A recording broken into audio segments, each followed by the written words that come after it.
All right, saints, let's go on now. We're in the book of Revelation, chapter 22, and we've been seeing these wonderful revelations. The Lord's just opening these things up, and we need to see them. We need to understand, because those on the broad road to destruction have distorted everything. We went through the small gate, which is Christ. We've stayed on the narrow way, which is Christ, and we have this life of Him, and we're going to continue on that way. And it's so important to know where we're at, so important to follow where we're at and the things that happen, because they've been so distorted. But the Lord is just pouring His Spirit out upon me, and these things are wonderful and marvelous, and I'm trying to share them the best I can in these short messages. But we saw that the tribulation was over, and that at the Battle of Armageddon, we returned with Christ and put an end to those armies that were coming against Israel, the church in Israel. They were trying to put out that last life, that last light upon earth of God, which was the church in Israel as they accepted Christ as their Messiah. And we saw that the beast and the false prophet were thrown into the lake of fire. And then we saw in chapter 20 that Satan was bound. And it said he was going to be bound for 1,000 years, and then he would be released. And we saw that after that 1,000 years, in chapter 20, verse 7, that he was released. 1,000 years. And after that 1,000 years, he's released.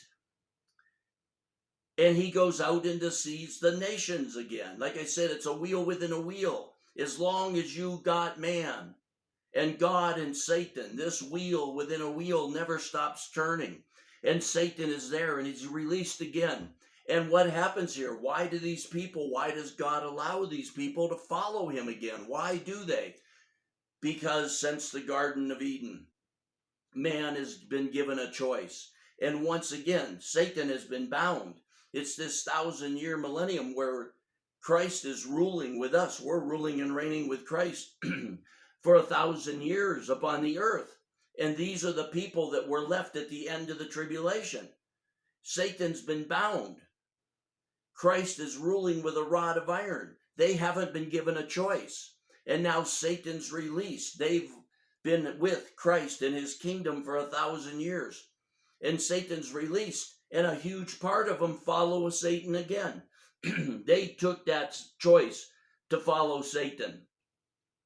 And again, in verse 9, and fire came down from heaven and devoured them. They were devoured and destroyed those that followed Satan. And Satan was thrown into the lake of fire. And as it says at the end of verse 10, and they will be tormented day and night forever and ever. So now Satan, we got to follow these things, see these things, get this revelation. Now, at the end of the 1,000 years, those that followed Satan have been destroyed. There's still billions of people upon earth. That life is going on. And now Satan is bound forever and ever. So we're going through this drastic change. And we saw in verse 11 that the great white throne, the judgment, and that so many on the broad road to destruction try to tell you that everybody is judged there. And then they're all that weren't saved are thrown in the lake of fire. It didn't say that, because we saw in verse 11, and I saw a great white throne, and him who sat upon it, from whose presence earth and heaven fled away. Like we said, this isn't it gone. This is earth and heaven fled away. What's it saying there? That those that still alive on the earth, they have nothing to do with it. Because it says in verse 12, and I saw the dead.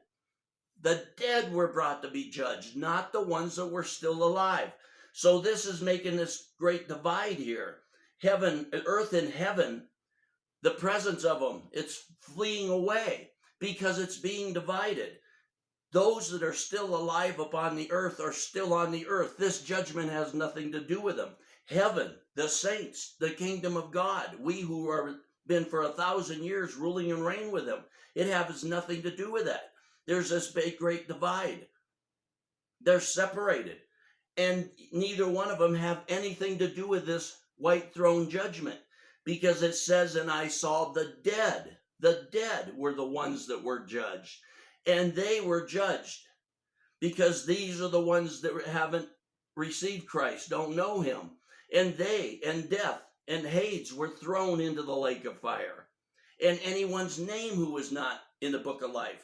And so they try to tell you that's even the living. No, it didn't say that. The only ones there were the dead.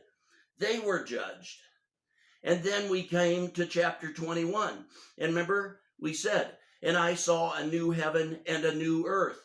For the first heaven and the first earth passed away, and there is no longer any sea. And we said that word for new isn't something brand new. It means something restored back to its original. It's like one word for new in the original would be you go out in your driveway and there's a brand new car there. You've never seen it, you never had it, you never even seen one, and it's yours. It's a brand new car sitting there. That is not what this word new is. There's another word for new, which this word is.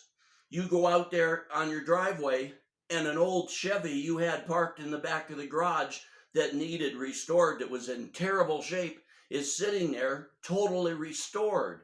That's what this new is. So I saw a new heaven and a new earth, this restored heaven, this restored earth. And now we got to see something. We're coming to another divide, another change here. You got to see this. You got to have this light, this life to understand the end of this word. Because now Satan is permanently bound. Satan is permanently bound. There's a new heaven and a new earth. Like we said in the last message, John was just seeing the tribulation, the end of the tribulation. Then he saw Satan bound for 1,000 years, and he almost sees nothing. There's just this that all of a sudden Satan's released, and they come up. So that's all John saw. 1,000 years he knew passed, but he saw nothing. He saw that judgment at the end of that 1,000 years, that great white throne judging the dead. And then he sees this, and I saw.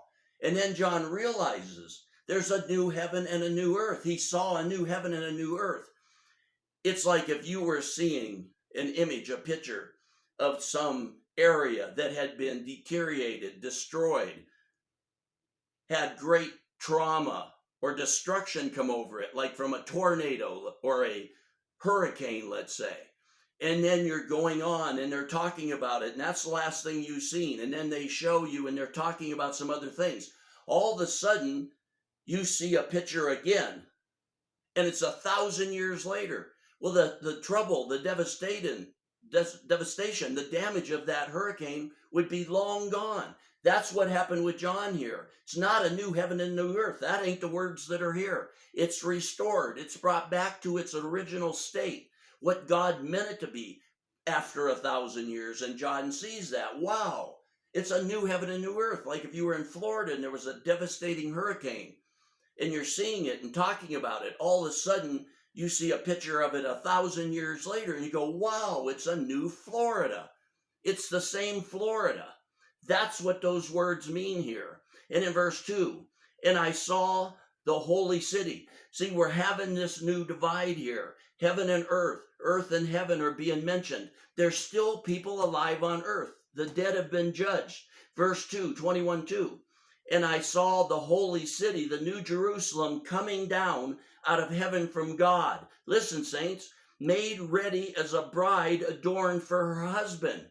We're that bride. We're the bride of Christ. That just before the end of the tribulation, we went to the marriage supper. We returned with him. We're now his wife. So what's John seeing here? He sees this holy city. Things are being divided here, heaven and earth and heaven. You still have billions, probably many billions of people alive on the earth that didn't follow Satan. They had nothing to do with the great white throne judgment. They already made their choice. They didn't follow Satan. And they're still on earth. And now John sees, wow, the earth is restored after that 1,000 years. Everything's new. It's the way it was meant to be. And now he says, and now the next verse, I saw, here he goes again, I saw again, and I saw the holy city, New Jerusalem, coming down from heaven from God. A lot of people try to say it's suspended in heaven because it's so big, so mass, and the wording would give you the impression it's coming down, not that it landed. What they don't see here, saints, is we have those that weren't killed by that fire, that didn't follow Satan. They're still on earth. There's a revelation for you. And now what he's seeing here is the holy city. It seems suspended because we have our new bodies. We've had them for 1,000 years. And he's seeing that. Here's the earth side. Those that are still alive that didn't follow Satan, they chose God, and they're still alive on earth. I don't know what their structure, condition, how God looks at that, but they're still there. Now John's seeing the holy city. Why does it seem suspended? Why does it all seem mystical? Because those on earth are of the flesh. They still have the flesh in this life. We in heaven, at this point, and long before this, have our new bodies. Look at this. This goes, another thing the Lord showed me today. It goes so perfectly with this. 1 Corinthians chapter 15, starting in verse 35. 1 Corinthians 15, starting in verse 35, where Paul's talking about the resurrection. But someone will say, how are the dead raised? Now, first, Paul's talking about the dead. But in verse 51 of the same chapter, he says, behold, I tell you a mystery. We shall not all sleep. We shall not all die, but we will all be changed. So he's tying these two things together, the ones that will be raptured and the ones that die naturally. But someone will say, how are the dead raised? And with what kind of body do they come? You fool, that which is sown does not come to life until it dies. And that which you sow, you do not sow the body which is to be, but a bare grain, perhaps of wheat or something. He's saying you don't take like a whole stalk of corn and lay it in the ground and you're going to get another stalk of corn. You take a seed. That seed becomes a stalk of corn and bears fruit. Verse 38, but God gives it a body. Listen to this, saints. But God gives it a body just as he wishes, and to each the seeds a body of its own. All flesh is not the same flesh, but there is one flesh of men, another flesh of beasts, another flesh of birds, and another flesh of fish. Verse 40, there are also, here we go, saints, there are also heavenly bodies and earthly bodies. This again applies these things. The word of God is a wheel within a wheel. Nothing changes. This is right here. What he just said, there are also heavenly bodies and there are earthly bodies. We have the same thing right now, and we're going to see them, the difference between them. We have the people on earth that did not follow Satan. They're still alive. That's the earthly. That's the natural. And what did he say? There are heavenly bodies and earthly bodies. What we're going to go on to in chapters 21 and 22, and where we see here, and I saw the holy city, New Jerusalem, coming down out of heaven from God, made ready as a bride adorned for her husband. This is the saints. We're the bride. Everybody on the broad road to destruction. All these prophecy teachers, these book of Revelation teachers, everything's natural. These things are spiritual. We do have, as it said in verse 40, 1 Corinthians, The earthly body, those that are still there. But there's also the heavenly bodies. That's what we're going to have in chapters 21 and 22 mostly, is the heavenly, the bride of Christ, the living temple of God. That's what we have here. Going back to 1 Corinthians, verse 40 again. There are also heavenly bodies and earthly bodies. You see that right there between chapters 20 and 21 of Revelations. But the glory of the heavenly, those with their heavenly bodies, born again, changed. But the glory of the heavenly bodies is one, and the glory of the earthly is another. These heavenly bodies are different. We're going to be different. We know that. So many Christians just think they're going to go to heaven, sit on a cloud, and they're going to be just like they are now. They don't realize we're going to be changed. Like I said, my wife and I saw that vision of the Lord where we were in our living room. And I was telling my wife, I have to know if this is him. I hear him speaking to me, but everybody's saying it's not him. Don't listen to that. And I sat there on the couch and I told her, I got to know if it's him. And then I heard him again. And he said, John. And I said to my wife, oh man, I can actually hear him. He said, John. And then I hear him again. And he says, John, not only did I forgive you. And then he stopped. And I'm sitting there and I said, Rose. Now he said, John, not only did I forgive you. And then I'm sitting there and he goes, but John, not only did I forgive you, but I made a way for you to be forgiven. And I looked back at my wife and I says, I can hear him. He said, not only did he forgive me, but he made a way for me to be forgiven. And then I'm just sitting there again in amazement. And he goes, John, not only did I make a way for you to be forgiven, but I am the way. Think of the implications, the word of that, saints. But I am the way that was made for you to be forgiven. And I look at my wife and I says, Rose, he said again, not only did he forgive me, but he made a way for me to be forgiven. And that he is the way. And then it just ended. And I looked at my wife and she jumped up and ran out of the house. This was late at night. And I went running after her. And she didn't want to come. She just kept crying and crying. And I brought her back into the house and I said, what's the matter? And she said, John, when you said I have to know it's him, and then he walked through the wall. He come not through the door, right next to the door. It looked like a regular human being, but he walked through the door. See, he had a new body, a different body. That's what we will have, a different body, a heavenly body. And she said he looked like he did when he was crucified. He was talking to you about forgiving you, the forgiveness, and he looked like he did when he was crucified. So in that body that was able to walk through the wall and her to be able to see him as crucified.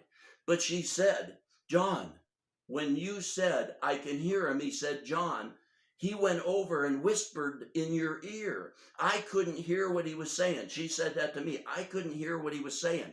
He put his hands over your ear. And then you said to me, he said, John. And then it went on through that conversation. John, not only have I forgiven you. And then she goes, he would whisper in your ear. I couldn't hear what he was saying. You would say to me, he said, John, not only have I forgiven you. And that went on and she saw it back and forth. See, that was him, his heavenly body, and able to speak to me, looking like he did when he was crucified. We're going to have a new body. And if you want to see more about that vision, that open vision, in my playlist, I have 2 or 3 messages in there about that open vision. But here we got to go on with this revelation of the Son of the living God. So he had that new body. We're going to have a new body. Everybody looks at it as natural. It's being separated here. Verse 40. There are also heavenly bodies and earthly bodies. It's right here, the earthly bodies, those that didn't follow Satan, they're still on earth. Heavenly bodies, us that are ruling and reigning with him, now for over 1,000 years. That's the divide that's going here. And he says in verse 41 of Corinthians, there is one glory of the sun, another glory of the moon, another glory of the stars, and stars differ from stars in glory. What that's saying is when you get to heaven, you'll have Christ. He's the sun that's shining. The apostles will have great light coming from them, and it'll get down to lesser and lesser light. How well you knew him, how you walked with him, how you presented your body a living sacrifice. You came to the cross, is how much that light will shine from you. In verse 42, so also in the resurrection of the dead. It is sown a perishable body, it is raised an imperishable body. So we see this heaven and earth in that resurrection. That's what you're seeing here in a beautiful little picture. Those that are still alive on earth in the natural body that didn't follow Satan, they're still alive. And in verse 21, John sees the heavens and the earth, the sky, it's not heaven. The sky is cleansed. The earth is cleansed. After that 1,000 years under Christ's rule and reign, it's been brought back to what it was meant to be. And then he goes on, and I saw the holy city. Now we're coming to the spiritual body. Now we're coming to the saints. We've seen the natural, the earthly. And in chapter 21 and 22, we're going to go more on into the spiritual. We'll touch on the natural, the earthly. We're going to see that. But John sees this holy city, New Jerusalem. We're the temple of God. That's God's purpose. This city seems to be hovering. It doesn't seem to be touching the earth because it's spiritual. Just like right now, the Lord's here. Angels are here. Devils can be coming after you. You don't see them. They're in another realm. They're in another place. That's what this is. They're still the natural earth and earth's people. But we're in the spiritual. We're above that. We're in a different realm, a different place. That's what we're going to see in chapter 21 and 22. Verse 3, and I heard a loud voice from the throne saying, behold, the tabernacle of God is amongst men. And that word men there means natural men. It means men as a race, as a human being. The broad road to destruction, they want to tell you that's all over. That even those that didn't follow Satan got judged. We saw it didn't say that. It said the dead got judged. They're still here. Verse 3, and I heard a loud voice from the throne saying, behold, the tabernacle of God is amongst men, and he will dwell among them, and they shall be his people, and God himself shall be amongst them. You might think, well, how can that be? Somehow, in a different sense, maybe tomorrow God will open that up to me. But these people are still here. Satan is bound. They're not going to be tempted. Remember in the Garden of Eden, see, it's a wheel within a wheel. What's the first thing that's happening once God is made man? There's Satan tempted him. What's he saying? Did God say? Satan's right there. But now you still have people on earth, but Satan is bound forever and ever. And these people will go on. What's going to be the relationship? We'll see that some as we move on.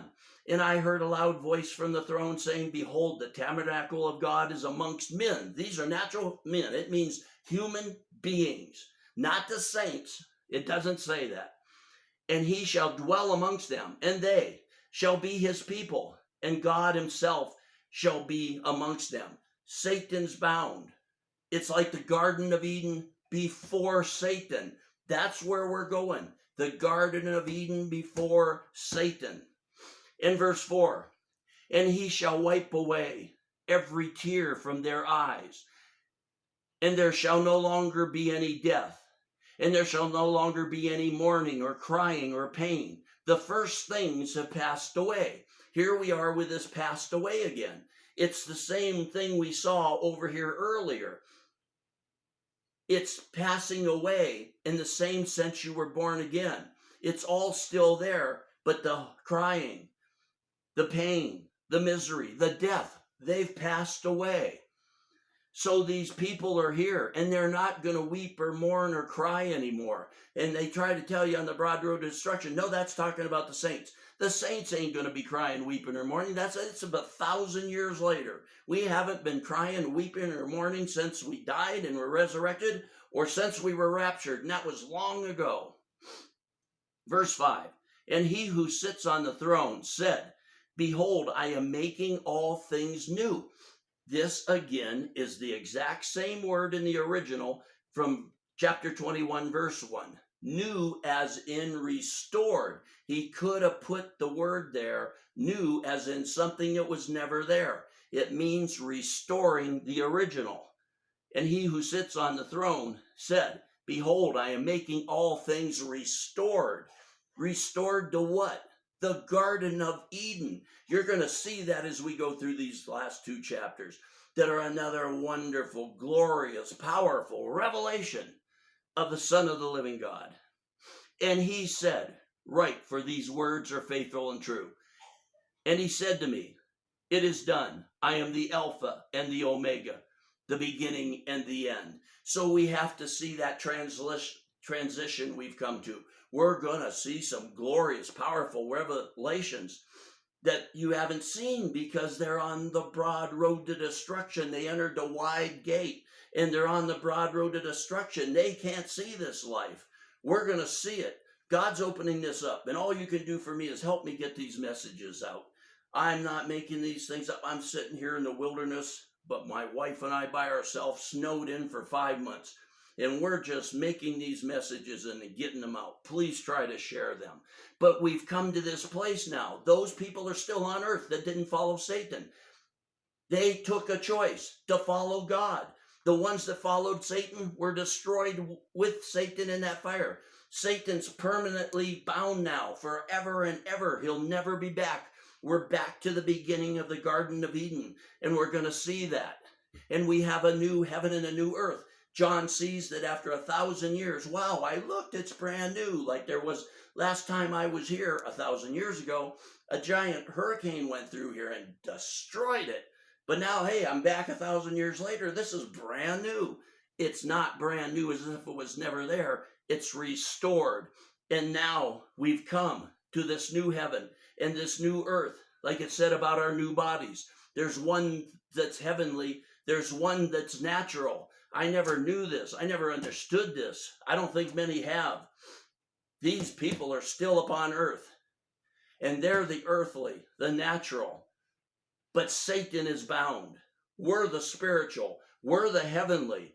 We're this holy city, this new Jerusalem, the bride of Christ, the temple of God, which is coming down, where God will be with man. And we'll continue on in the book of Revelation in the next message.